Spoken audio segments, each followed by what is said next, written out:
Hello and good morning, DH Tribe Comic Book Reading Club viewers. We have yet another podcast for you. I, Tori Russo, am here today with Jennifer Henriquez and Brenda Brand. We are going to be discussing Detective Pikachu. I'll let the ladies say hello and introduce themselves now. Hi, I'm Jen. Hi, I'm Yay! Brenda. Jen is going to be moderating for us today, and I will pass the mic over to her now. Hi, guys. How are you doing? I'm doing great. How are you this morning? I'm a little tired, not going to lie. The weather's been off. It has. We had a nasty heat wave this Coffee is morning. making this morning a lot better though. Yes, I'm soon going to have my own cup of tea. So I wanted to have this conversation during this podcast about Pokemon and the phenomenon of similar shows like Pokemon during our childhoods. We all had a chance to go see Detective Pikachu in the last previous weeks, and I just wanted to get your thoughts and impressions on the movie first before we got moving with our conversation pieces about how it's affected our upbringing and younger generations. Absolutely, that sounds fantastic.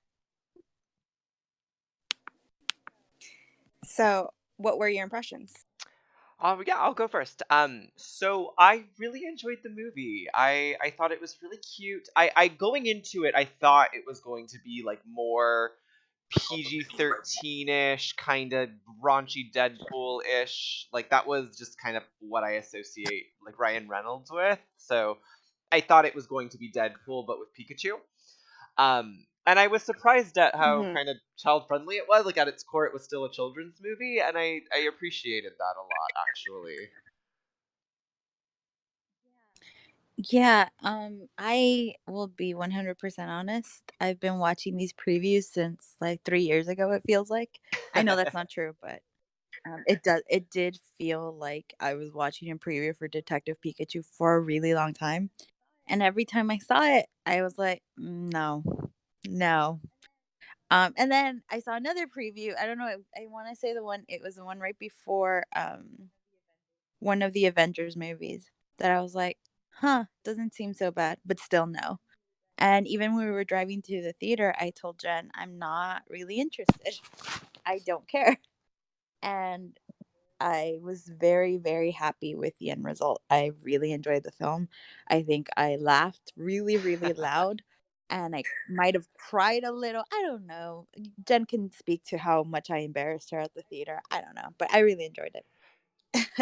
You didn't embarrass me. I agree with you guys. At first, I was like, "Oh, Ryan Reynolds doing this bit part for Detective Pikachu. He's kind of getting into a trope.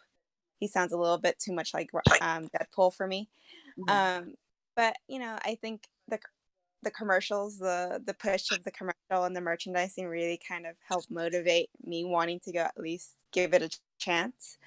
And I thought it was really cute. I thought it's the Pokemon sure did look weird. It's live action, but I Mhm. did think that it captured the heart of like Pokemon films. Yeah, Yeah, And they it didn't yeah. feel so much like Mew versus Mewtwo, right?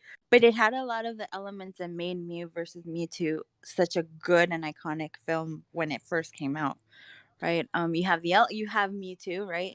Whenever you have him as part of a movie in the Pokemon world, you know it's gonna be big. You know that there's gonna be some mystery that you have to figure out, and that was really exciting to see.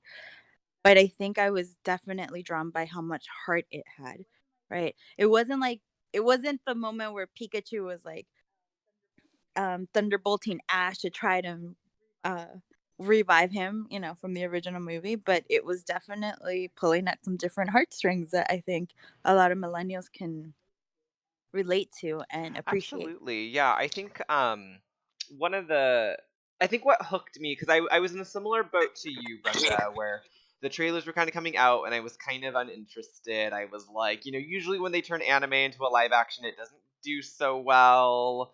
And so I was a little hesitant. And then Ryan Reynolds put out that video of that troll video of like, oh, the full movie's posted on YouTube. and it was just Pikachu dancing for 2.5 hours. And like, I don't know what it was about that video, but I was just like, I need to see this movie now. Like, it was just really cute, and it like worked with me. Like, I even showed it to my class. Like, yeah, that I really liked that kind of. I don't want to call it marketing scheme, but I guess marketing ploy to kind of get the audience interested in it. Right. I think Ryan Reynolds is very in tune in how to like with the marketing ploy and scheme because that's how he got Absolutely. Deadpool um, off the ground and got it the fan base that it has. Um, but yeah, I think that one of the things that surprised me was that it did capture this world that we're all part of, and it made me really interested in finding more about this world. Like the world building was really great. I think Tori, you mentioned that you like the reference to Yeah, the the Unova pizza. pizza. Yeah, there was like just this sign on the wall, and it was like Univa Pizza or something to that extent. And I was just like, that's like amazing. Like this kind of reference to, like, if you will, New York pizza. And it was I liked it. It was like a nice little just it was just a random poster on the wall somewhere. Right. I like the small references to Sinnoh and like all these other video games. Absolutely. I thought those touches were nice. Um, But I think a larger question from this conversation is, a lot of mo- video games have been turned into movies, and a lot of them have failed. So, what made this one succeed in a way that the others haven't? You know what? I actually think those failures have been like those stepping stones that video games have been taking toward creating more immersive universes, right? The storylines in video games are actually getting a lot better because they're hiring actual writers. And so I feel like that's making the transition from video game onto the screen a lot smoother than it used to be. Right? It used to have that you just had a really interesting character, but not necessarily a good story. And so you would create this story, but not really do justice to the character or the world in the video game. And I think that's no longer the case given the kind of immersive storytelling that you have in video games of late. Yeah, yeah. And I Right. think too, for me, what I think kind of was the selling point for this movie that put it different from other video game movies or even anime movies when they try to transfer them over to real life, is oftentimes, in my opinion, video game movies and movies based off of anime tend to try to capture that entire, you know, 100-hour video game into a 2-hour movie, or that, entire, 48 episode anime series into a, you know, 2-hour movie. And a lot of things get cut. And I think a lot of times those small cuts uh, add up to those greater developments these characters go through. So you a lot of times end up just not really caring about these characters because they haven't quite grown. Like Yeah, we haven't had enough of their silly in between times to get us to care about them. definitely. And that's one of the problems that you face when translating books to Absolutely. film, right? So much gets cut. And so the things that made you care and love a character are missing from the movie. And I think one of the things that worked for Pokemon, at least, is certain elements that we are familiar with Pokemon that work, right? Like the missing father figure. How many of us have been angered by our missing father figure in the video games? Right. Because I know we've joked about it quite a bit, but I remembered like having discussions with Jen where I'm just like, I'm pissed that my dad is in like this gym and he doesn't go visit my mom, and what the hell is that about, right? And then Because Ash's dad is and it's missing in not the even part show. of the right, it's not even part of the story. It's just feelings that we're projecting onto these characters, right? And it's really funny because then you see on in the film, right? Mom is not there because she passed away, Right. and but you still have that element of the missing father figure, and so those things that are easily recognizable, right? Like the professor. I was looking for Professor Oak all the time, and then when I found out it was, did you guys see that story that it was that they originally wanted Robin Williams to play the That's professor. heartbreaking. Yes, that broke my heart. Yeah, that tore me to pieces and just made Yeah. me love the film and the filmmakers even more. Yeah, I like that So Pokemon, this movie I kind think of had its own original story. Like, they didn't try to copy, like, the games or Ash's show or even the mangas. They just kind of did their own, they had their own unique town and their own unique story, and then their own unique characters, aside from, characters like Pikachu, Mewtwo, etc., that we all know. But I think that worked out really well in their favor. I I agree. agree. I think that's what I'm generally hearing from both of you is that they took some familiar elements from from the movies, from the anime, from the video games, but they infused it in their own unique way, right? That was recognizable to people who've been fans of this franchise forever, but also made it new for people who are new to the franchise, Absolutely. right? Right. And I think that's what was really successful about the film. And I think not making this a straight adaptation Mhm. and just making it like maybe a spin-off or an extension of an existing world was a smart choice. Yeah, I think that's a really good point. So in the movie, what were your favorite moments? I'll let you take this one, Brenda, first. I need a Okay, minute okay. to think about that I'll go then. actually. I think the part I laughed probably the hardest was when Pikachu, he just found out that he may have betrayed his friends, right? And he's walking away and he's crying and he's just like, I wanna be the very best. And like, that part I laughed Oh so yes, hard. that was Yeah. It hilarious. was so That good. was hilarious. And how But many of us I sang did, I along with did. him? yes. Okay, Yes. but did you guys feel like he captured millennial sadness He well in that did, moment, he right? did. Like we are trying, we are working and we are trying, but it's so hard, but we're going to keep a stiff upper lip and we're going to continue with a song in our heart, but we're falling apart inside. Like there were so many emotions I had in that scene that I can't even So I tell had you. this experience when I was watching the movie too, where I felt like I reverted back to like 8-year-old me. I went with a childhood friend that was, he was my next door neighbor growing up, and we've remained friends all these years. And we were just like pointing at the screen randomly and yelling Pokemon names as we'd see Pokemon, and we would get so excited. We'd be like Arcanine, like Pikachu, like like Greninja. We were getting so excited, and um, it was like this. I don't know. I like ended up catching myself like halfway through, and I'm like, I hope no one else is getting upset around me because I've literally just reverted back to an 8-year-old, and I was just getting so much joy by finding the Pokemon on screen.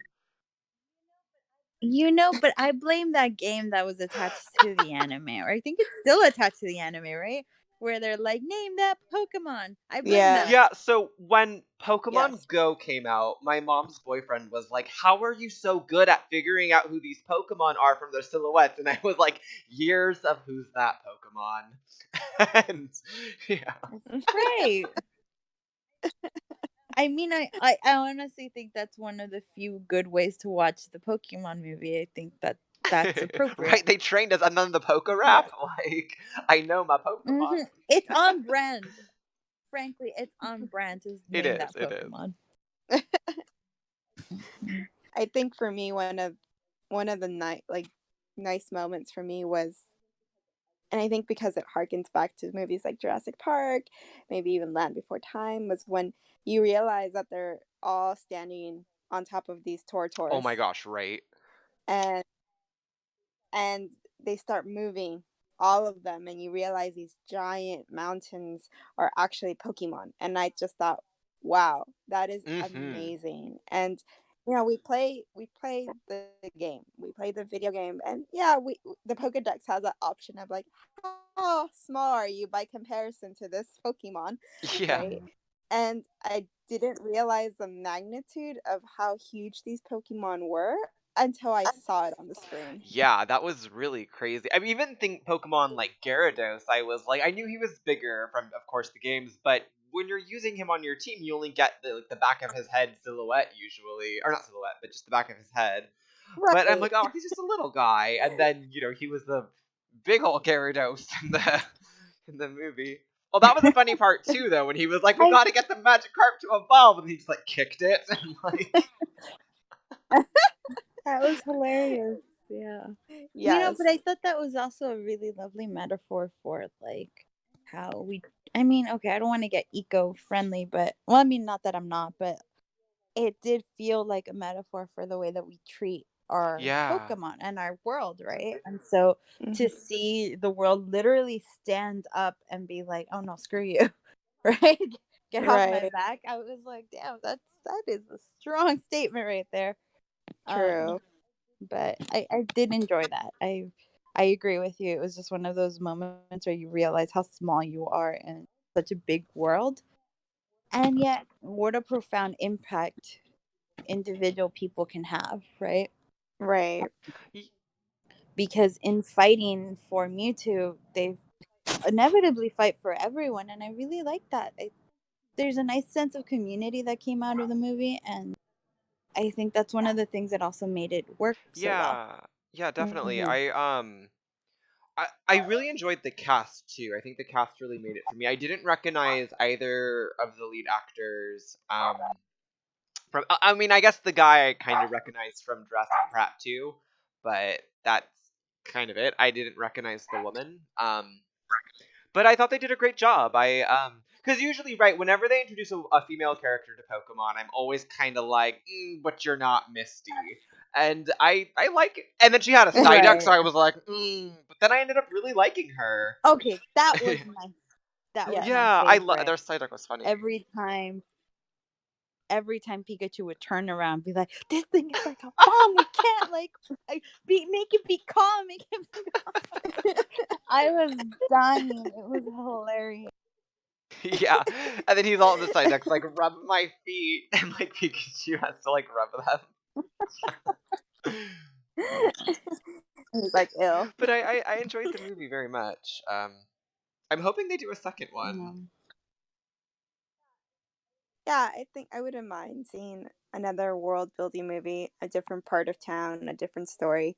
It doesn't necessarily have to be, Detective Pikachu. It could still be an Right, extension. absolutely. And right.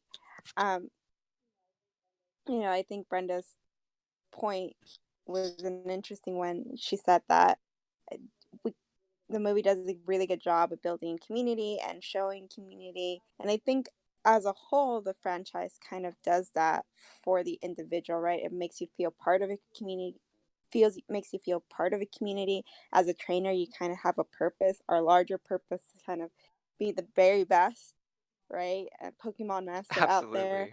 And I think similar shows like, Digimon also kind of built this idea of community, team building, and purpose. So, my question to you guys is how have these franchises really influenced your, growth and development over the years? That's a really good question. I I kind of just want to start singing. I want to be the very best, but somehow I feel like that's not an appropriate answer. That's not the appropriate answer for all of the questions, Brenda. No, it's the best answer for all of the questions.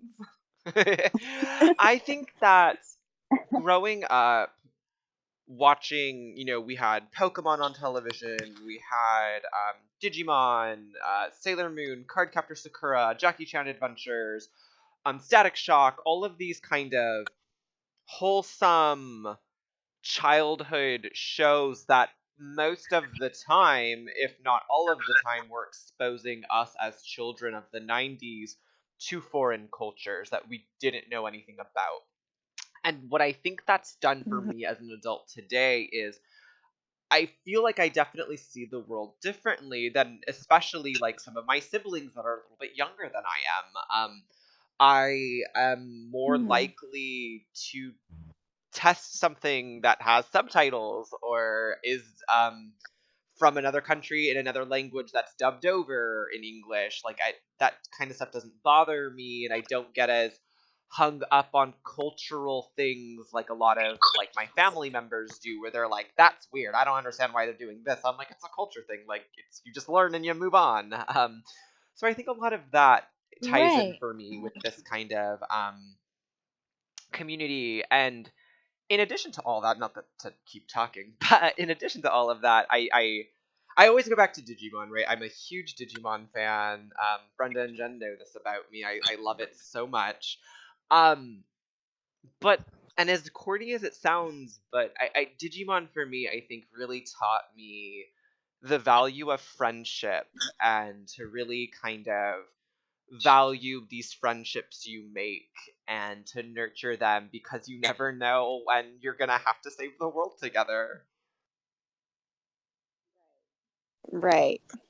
That's really lovely, Thank Tori. you. I don't even know if I want to come after that. Just, but actually, let You me can try. do it. You're very smart. um, there was, thank you. There was a few. I want to say a year ago now. Actually, we were having a talk. We were having a comics book talk, and some of the older members in our group, and when I say older, they're like in their 50s and 40s, right? We're talking about how foreign manga culture seems to them and so bizarre and weird. And I remember looking at Tori and Jen and not sharing that same sense of Yeah, yeah. otherness, right? And I think you're right. I think it's because we grew up watching this stuff, right? I Mm-hmm. think in our exposure to Sailor Moon, Digimon for sure, Pokemon, um, Card captors. Card Captor Sakura. God, I Me wanted to be too. her so much. But anyway, She had the but best. I think right, she did. But I think in watching these cartoons, we managed to get like there's an element in critical race studies that's called counter storytelling, right? And the Mm-hmm. idea is that in telling other people's stories, right? People from different cultures and different backgrounds, you're able to learn empathy and become more connected to these people. And I honestly think these cartoons did that for us when we were kids, right? We Mm-hmm. weren't thinking of Tokyo as some removed Right. foreign exotic place. We were thinking about it as, hey, that's the town next that's right over They there, have the Viridian right? It's Forest so where the Pokemon live. right. It's right. It's very close and I felt more connected to that community as a result. I know I've never been to Tokyo, but that's how I felt in watching these stories, right? And so I think that's definitely what watching anime and watching cartoons from other parts of the world did for me, right? It connected me and made the world smaller in a nice way, right? In a way that made me realize that while, my immediate community is wonderful, it's not the only community that exists. And it's not Yeah. the only community that's Absolutely. important. And to piggyback off of that, I think the major one to that example you were talking about that really stands out for me anecdotally is Jackie Chan Adventures. Because I have family members that are so Yes. like, "Ooh, China's bad. China no good. We don't like China." And then I'm like, but that's where Jackie and Uncle are from, and the talismans, and like it's like I don't have that same 50s, 60s, 70s like resentment and hang-ups Right now right is now is right. I it's that's it's like I don't know. I enjoyed Jackie Chan Adventures growing up. I don't it just I learned a lot about Chinese culture. I learned a lot about the Chinese zodiac and all these things and in a form especially in my formative years being I don't know what 7 years old 6 years old something like that it just it just stuck with me. it's a really interesting thing that you brought up Jackie Chan Adventures because I think about it what it did. I think about what that series did for me and like my dad loved Jackie Chan Hmm. when I was a kid, right? He was a big 80s star. Action star. My dad loved action movies. And in watching Jackie Chan Adventures, I understood it, Yeah. right? And so then I started watching Jackie Chan movies with my dad, and my dad isn't like he's not a big cartoon guy, but Mm-hmm. in watching Jackie Chan, we were able to have that like cross That's so generation connection, I guess. sweet. Oh. Um, I know it's yeah, I feel a little That's really Hufflepuffy and sweet. gross, so yeah. I don't like Oh, this like look for me. Hufflepuff Let's like being move If on. you're nosy. watching Jackie Yeah, Chan please give let's us a move season on. 3. I'll, I I, I yeah, I had a similar connection with my dad. He's Chinese, obviously, for those who don't know. So he's a huge Jackie Chan fan, and I love the series. So we would, when he would be around, we would, and it happened to be a Saturday, we would end up watching it, and it would form some sort of bridge between us. But I think to these answers, lovely answers about community and your place in the world, I think these shows really did do all of what you guys are talking about, right? It did kind of expand our worldview. It allowed us to not see ourselves so much as individuals, but people on teams, people yeah, part of a community, right? And I think that, that's been part of what has defined our generation as millennials is that, we think we work best in collaborative environments. We work best in groups, and you know we don't see ourselves as individuals driving certain things or arriving at certain goals. We see ourselves as people on teams for a purpose, right? Absolutely. Because I think that what these shows have done is really ingrained in us that there are purposes greater than ourselves. There are things that are more important than our individual lives, right? yeah. I There are think about things out there that are more important than our own self.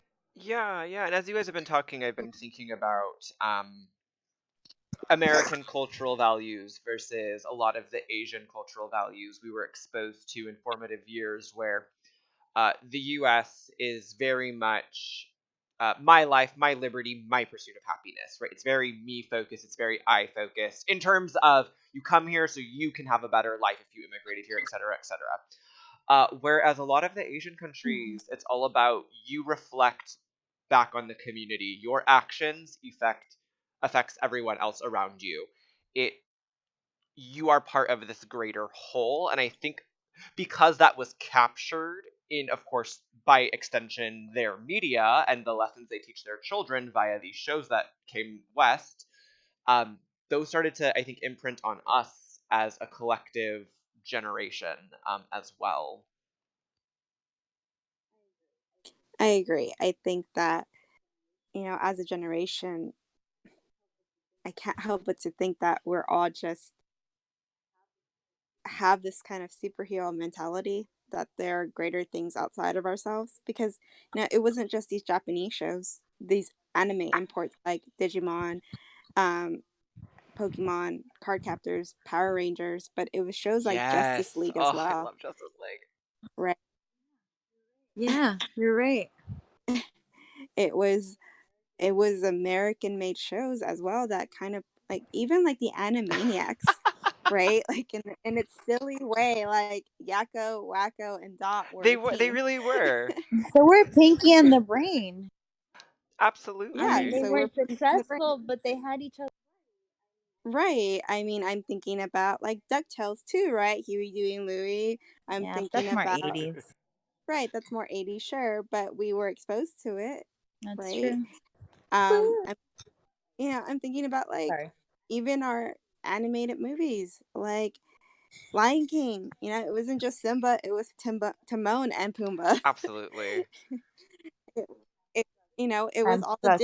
I'm. dishes and cutlery and Beauty and the Beast. It was all the Dalmatian puppies, right? It was always like these group Hmm. efforts, I need the right? world to know that I'm basically Pumbaa, and I'm okay, and I'm totally okay with. And now I'm Right, all I'm stuck like on just that. Thanks. visualizing But Brenda, and I'm visualizing Brenda as Pumbaa, where the part where they're dancing at the end trying to get the hyena's attention. See, okay, no, I can't. I remind me to tell you that story on another day. But yeah, I could never hit the Pumbaa hits though. So I'm the poor man's version of Pumbaa, I think. but I'm yeah, sorry. like a bunch, like even Toy Story, it's a bunch of toys, right? Uniting for a cause. So it was really this collaborative effort of East and West, kind of informing us that hey, like teamwork matters.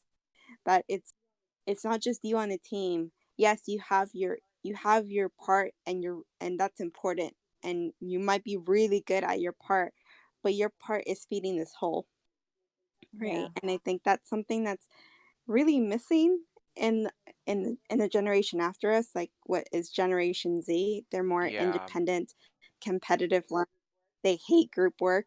They're all about, like, optimizing their time and the side hustle, right? And I think that's and I think a lot of, the flack that we get as millennials is really directed at, like, Generation X, right? And who are the skeptics, Hmm. who Yeah. Absolutely. right? Because I think we're the big team players. We try Um, to be, at least.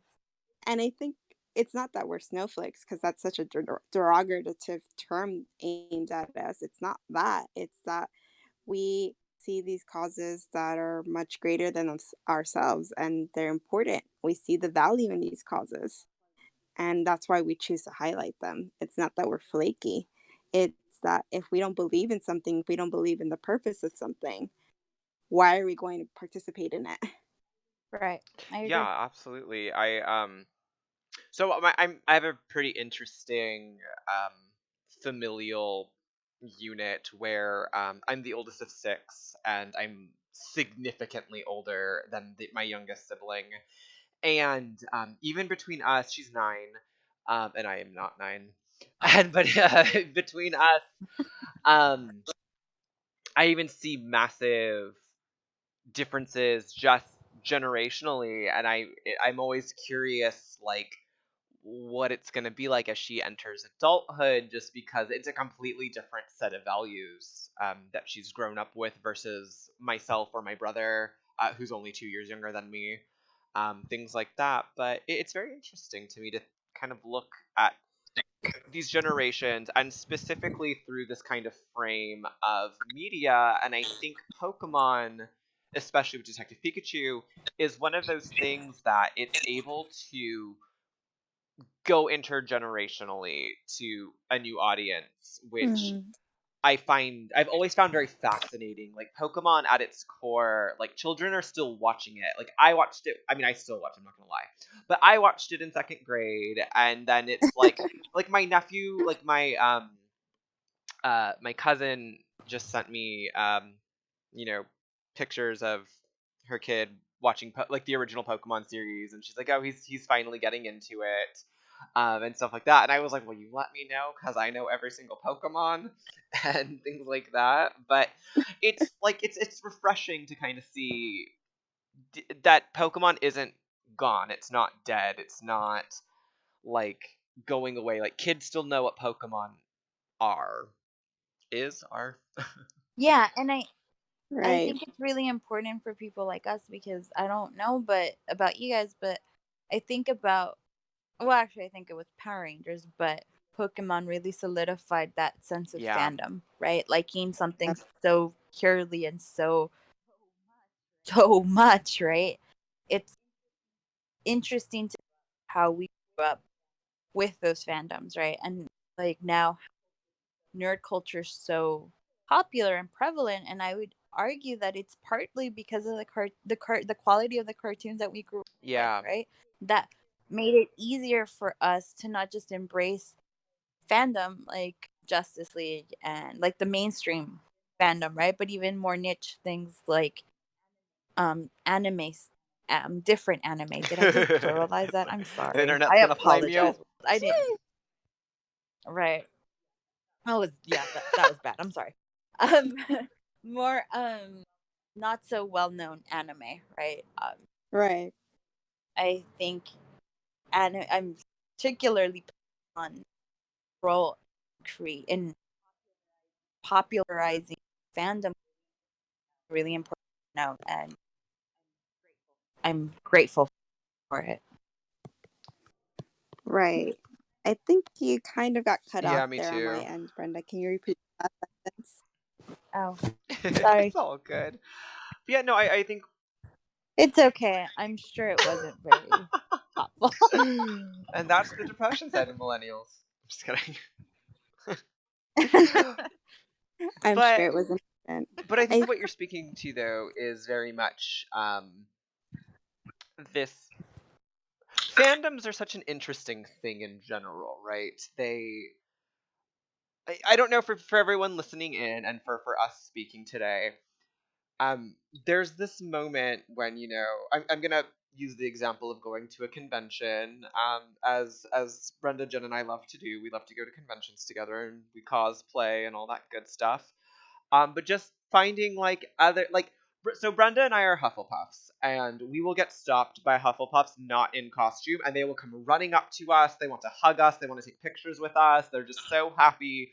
They accept us as like it, almost as if we had gone to school to Hogwarts with them. Is how they treat us. These strangers we meet when we're in our Hufflepuff cosplay. They just get so excited to see us, and I think that's kind of what Brenda was trying to speak to when she was getting cut out, at the heart of fandoms and how embracing a lot of these fandoms can be at accepting you and just coming together and then showing that, especially if it's quality, to the next generation. I mean, my sister's getting to that age where I'm like, Harry Potter, like, because that's what I grew up reading, and she's still not interested just yet, but she's fourth grade. She's fourth grade. So she's still not quite there, but soon. I think soon. Right. You know, I think one of the enduring qualities of Pokemon is that it's really accessible. It capitalizes on the collector Yeah. aspect. They keep adding the Pokédex, so you want to catch them all, right? So it does a Freaking really good capitalism. right. It does a really good job of feeding into that gratification, that sense of instant gratification. How many of us have been up at midnight trying to catch a Pokemon that's only available at nighttime during the hours of this and this during the rain, Right. right? Right. Uh, So now we're gonna get to a moment where we're blaming Pokemon for our Funko collections. Okay. yes. Or as Casey calls them, And I think munchkos. that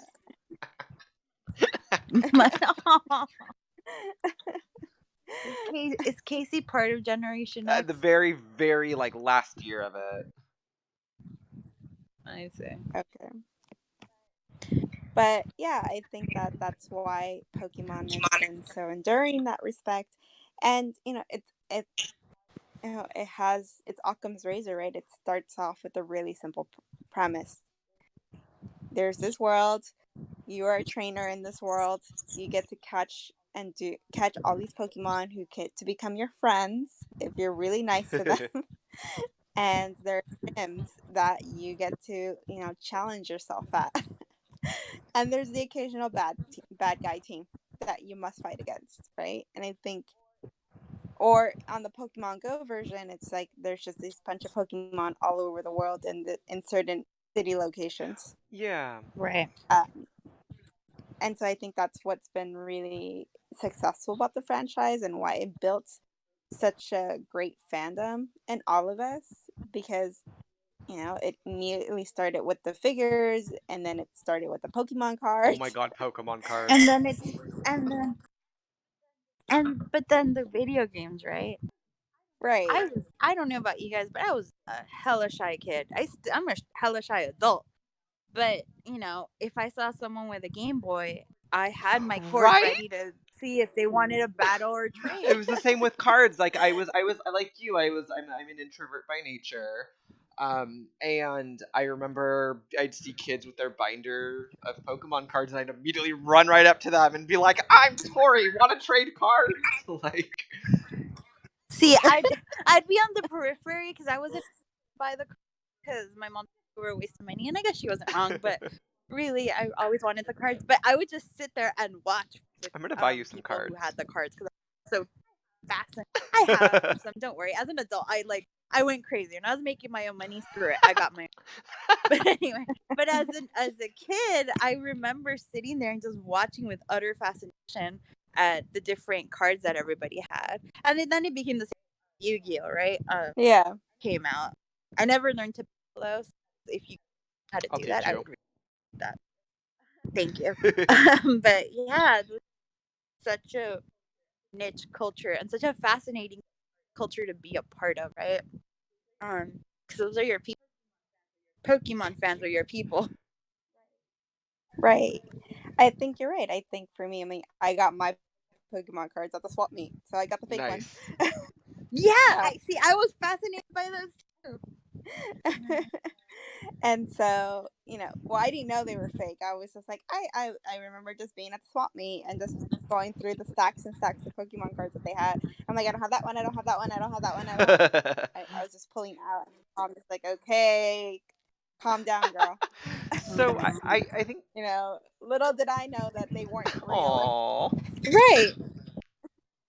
And they were, fake because you can see through them, and it was a whole thing. But I like your point there that it was Pokemon provided a way for that shy child to be part of something bigger than themselves, and interact with the world through this medium and through this mode of like, oh, you are also a Pokemon fan, let's trade Pokemon cards, or let's Yeah. trade Pokemon via Game Boy, right? And I honestly think that one is one of the reasons why every millennial has a little bit of hope. Yeah. Right? Because you were able to make friends through this medium and through this, weird little anime that came Saturday, and then every afternoon I got home early to watch them, but I never had to. I mean, I had to school and wait for my mom to pick me up, but still. Anyway, that's a different.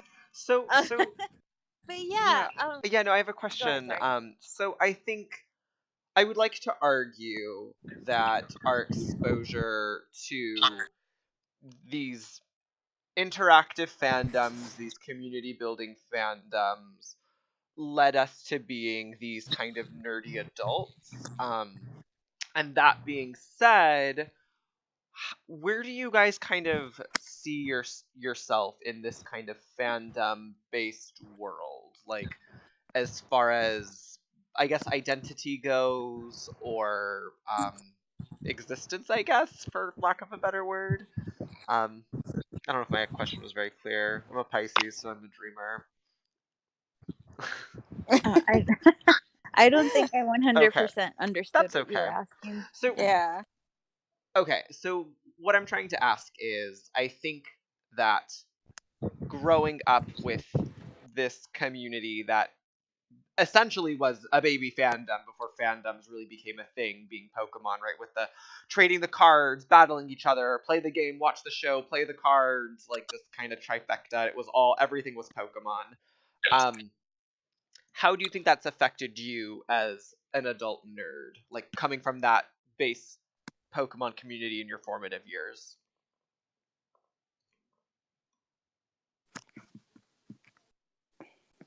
So you're talking about how has Pokemon informed our Yeah, yeah, identities? as an adult nerd. I think it normalized being a nerd. Yeah. Yeah, I agree. And it made it okay to be like basically wear your nerd flag on the ground. Yeah.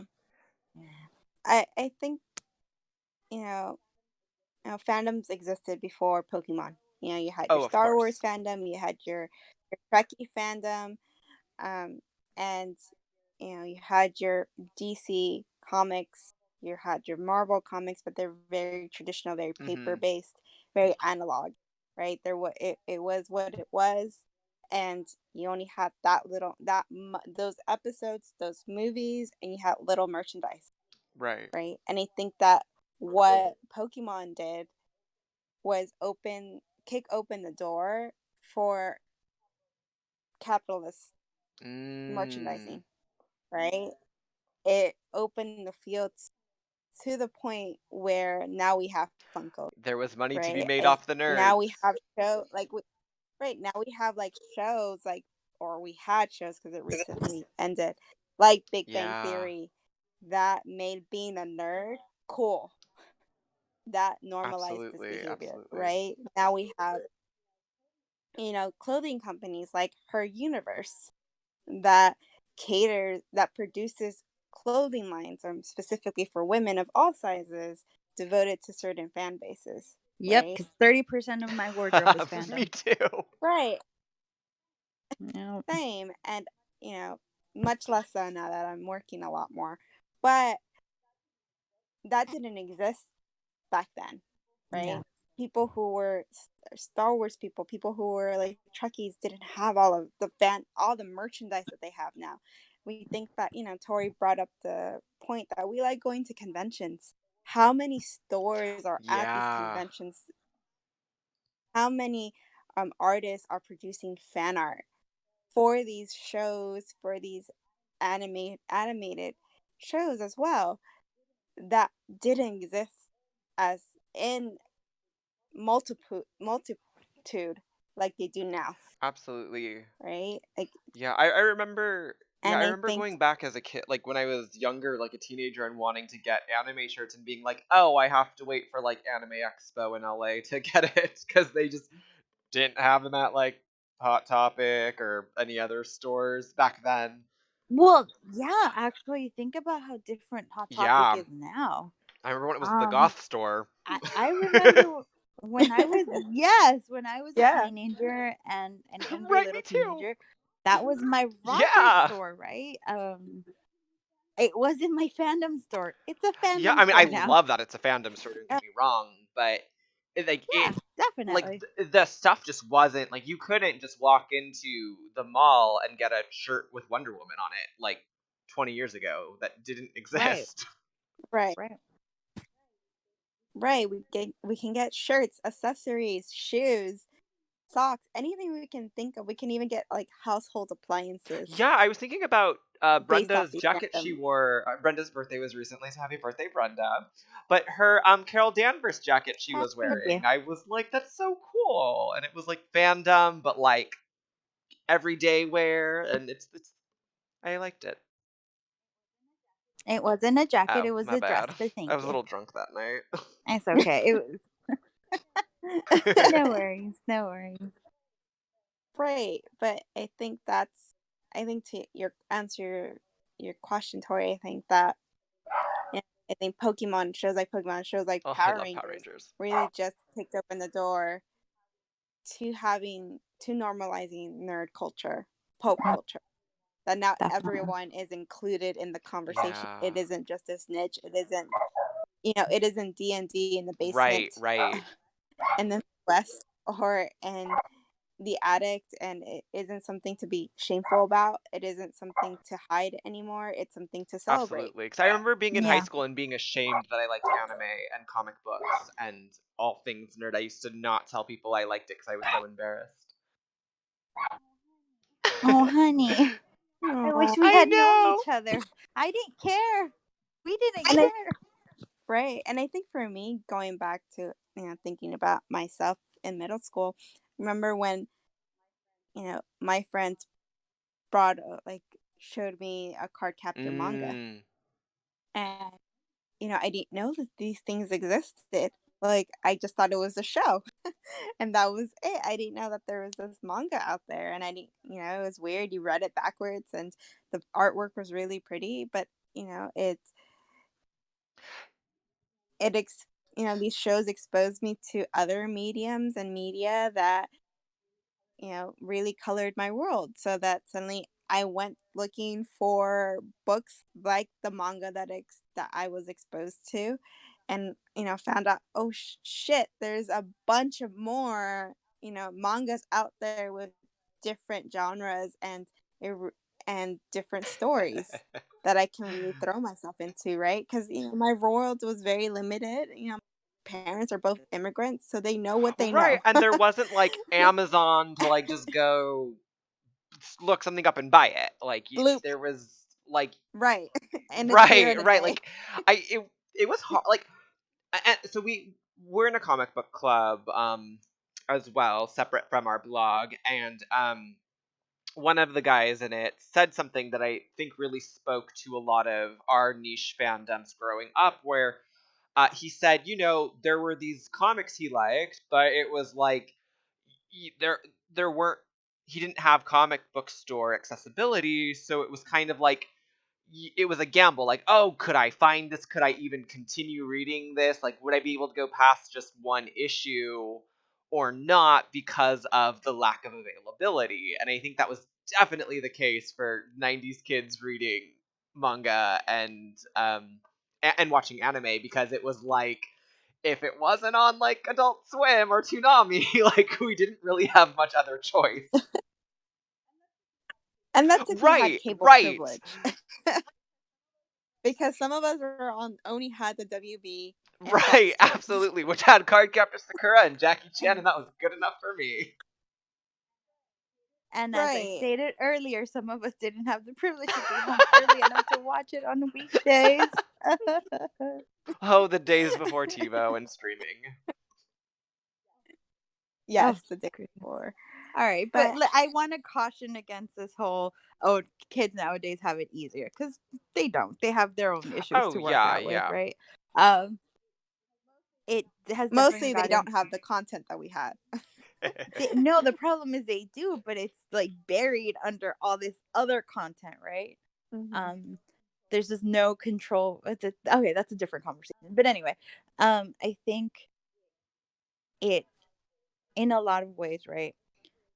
Especially as we're seeing like minority communities being pushed aside, right? And Mm. criminalized or disenfranchised in different ways. I think the otherness of fandom culture, and its inclusivity, I think, makes for a nice, not nice, sorry, but it does speak to like how we see others, right? And Mm-hmm. how we try to help others and try to help each other.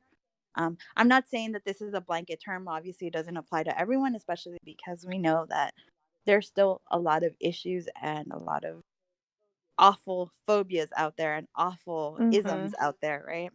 But I do think that fandom culture, in its weirdness, embraces the weird. It embraces the right in a way that mainstream culture doesn't always. And so, in Mm-hmm. normalizing it, we're being weird, and I really like that. I do. I know that there are a lot of elements in there, and some of these fandoms have actually gotten really toxic. I think about like the Star Wars fandom with Rose Tran, right? Mm, And Right. how awful they were to her. So it's not. It Right. obviously doesn't apply to in every situation, but I do think there's a hopefulness associated with the normalization of fandom, and I think Pokemon for its role in normalizing me fandom too. I culture. really love that. Yeah. Yeah, I agree. I think that there, of course, some really toxic things about fandom, especially for what it should be. A fandom should be Hmm. inclusive. It can be incredibly exclusive. Yeah. There are a lot of divides and schisms and popular culture that we really need to examine. Yes. But there's some too, right? Like taking it back to Pokemon and Digimon. I appreciate what they're saying about inclusivity, and you know I think that with like Digimon, for example, anyone of any shape and color can be part of a team and make a Yeah. difference, Yeah. right? I think that you know Pokemon did a really nice job in its recent games of allowing customization. Yeah. So like you can play Yes. We any can be gender, brown. and then we can be brown now, we can have long hair, we can have short hair, right? I think that the next move would be to like include body shape and body type. But even those small changes have been really great for people. I think back to when we finally got Pokemon Crystal and how game changing it was for me as an individual to be able to play a girl Right? character. Oh, I was like, I don't have Definitely. to play a boy anymore. I can be myself. I can be a girl and be kick ass and be my Xena warrior Yes. self. I that was an amazing feeling for me that I think that others must have felt like too. And I think that's an amazing feeling that it continues to slowly build into its games, especially with the customization that it allows for you now. And I think those small little aspects, oh, like let's make sure that people can have whatever shape and color they want or hair and style that they want, will start shaping in small ways the next generation, the people that are playing these games, right? So I think in that we are seeing some positive influences. Yeah, absolutely. Yeah, I agree. Um, I think it's not it's you know I think we can all agree that these shows have like an immense impact on all of our lives. 100%. Absolutely. Definitely. Yeah, I Yeah. And definitely agree to that. yeah, and I think that what's the great part about it existing in the media that it exists in the form that exists, that it's something that even younger generations, our children, if we have any, not that we're planning on them, they can watch it. Yeah, Right. Right? yeah. And they can hopefully be exposed to the same ideals. And yeah, it's going to be a different world environment That and what I because, also find so interesting is a lot of these 90s shows aged so beautifully that when I've gone back and rewatched them with my 9-year-old sister, they're still top quality. Like they're still like sometimes the animation's a little rougher because it's been some time, but the writing, the storytelling is usually pretty good still. Like um OG Pokemon, Digimon, Card Captors, they've all aged. Jackie Chan, my sister has loved all of them, and they've aged really well. Given that times have changed and it's been a minute since the 90s. right. Well, I think we're coming to a All close of our right. conversation, but I wanted to kind of end on this on one last question. So, who's your partner Pokemon? I was like, if Jen doesn't ask this question, I'm gonna sneak it in somehow. So are we going all generations or just Kanto or all All generations? Oh, this is generations. so hard. And we only get one? I mean, who's your Oh, Pikachu to your okay. Ash? Brenda, you go first. I have to think. I don't know. I literally just kind of froze. Oh my god. I yeah, Cuz I Go really ahead. like Noivern. So I feel like Noivern would be mine because I've Yeah. always really I had this experience with a fruit bat when I was like 5 and it like was magical. So like I feel like Noivern would be my like Oh. Pokemon buddy, but like I'm Oh. also kind of scared of it. So, like Yes, I would be too. I'm like, okay, right, don't like scream don't in my scream in my ear. ear and like don't eat me, but like I'll pet you. Yes. that's hilarious and really adorable. I also really like But I could Chandelure. see it. I could totally see it. Chandelure? Which one? Yeah. Oh, Chandelure. Okay, yeah. I could totally see Noivern because Noivern is very like shy as like Yeah. a baby, and then it grows up to be like this badass you're afraid of. Yeah, so I say Noivern. Noivern is for me. Okay, Brenda. Brenda, Did she break? I don't did we know. lose her? How about you, Oh Jen? no. What's your I think Pokemon partner? uh for me, I think it would be Yeah. Greninja. Like you, Tori. I think it's scary Yeah. and kind of ugly. I would never have imagined myself with an amphibian like frog. They kind of creep me Right, out. right. But I think that like how badass it is and like how it sneaks up on you and it's silent and it's but Mhm. powerful just kind of speaks to like my Right, personality right. and that, So like would I'm kind of you stealthy in that yeah, weird would way you too. have the same powers like Ash has with his Greninja, where you'd have like Gen Ninja and it would like mega evolve based off of you? I think it would. I mean, I would like to think that I'm special that way. No, I just think like it would be like even if it wasn't special, if it didn't have those same like really Uh-huh. weird powers, I think it would still be powerful in its own way. But yeah, it's one of those weird things where like when I first played X and Y, I was like he's kind of Yeah. I badass, started with and him in X and Y.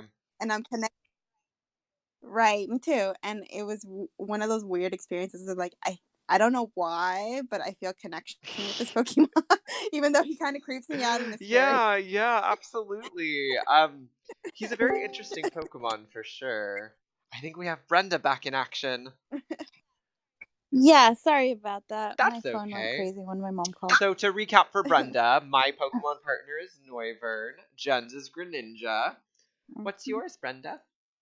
Yes, That's that's totally Jen. Um, I'm gonna be very boring. I think okay. it's Pidgey. But you know what? Pidgey is Aww. reliable. Yes. Yeah. I just Pidgey started something with the first game. And so every game that I've played, I've gotten whatever bird Yeah. Pokemon is there, right? Oh. But I got my Pidgey up to level 100, which I mean I Oh. know isn't hard, but my Pidgeot became like my BFF in the game, and What so did you yeah, name your I think, Pidgey? and it's a nice she didn't That's help me okay. That's okay. nickname. I just went, yeah, but Hmm. it was always a female Pidgey, and she's nice and I reliable. I respect I that. mean, absolutely useless against an electric type, but still my Pidgey. Most Um, types. But she can I fly mean you to that's true, Mewtwo's but island no problem in the storm for Pokemon the Movie 1. Oh, absolutely, yeah. absolutely, And it has a nice highlights when it becomes Right? Pidgeot. It gets that ombre going. yep. Yeah, I mean, did you check out that hair? Yeah, or feathers rather. That plumage. Hmm. All right, then. I think this wraps us All up. Thank right. you for listening. Thanks for having us, everyone. I will see you soon. Say goodbye, Brenda, so I can click us out. Bye. Bye. Bye, everyone.